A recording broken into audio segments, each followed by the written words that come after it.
Magandang araw mga faith friends!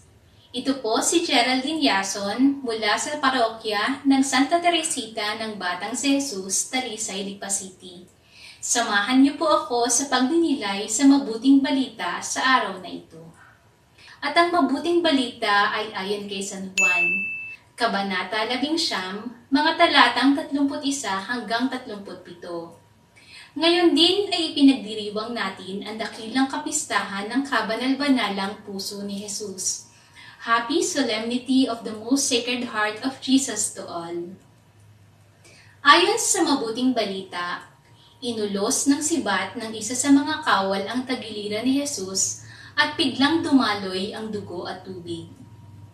Ang dugo at tubig na dumaloy sa tagiliran ni Jesus ay bukal ng umaapaw na pag-ibig ng Diyos para sa atin.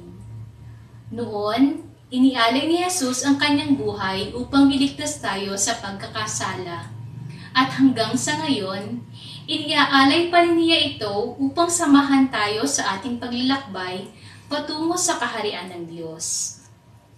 Siguradong familiar tayo sa Anima Christi, isang dasal at madalas na inaawit sa pagtanggap ng banal na komunyon.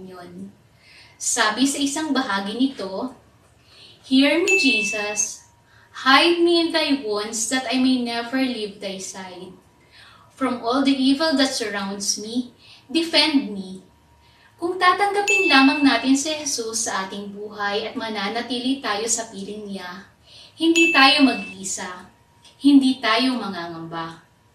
Sa kabila ng lahat ng nararanasan natin ngayon, gawin natin siyang kasangga sa tuwina.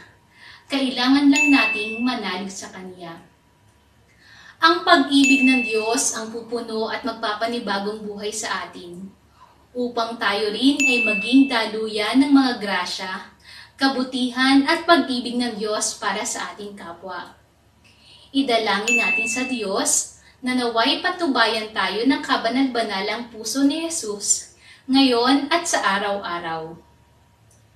To keep updated on our daily gospel reflection, please subscribe to our YouTube channel, Facebook PH. Download the Facebook apps or visit and register at www.facebook.ph. Maraming salamat po and let's spread the good news.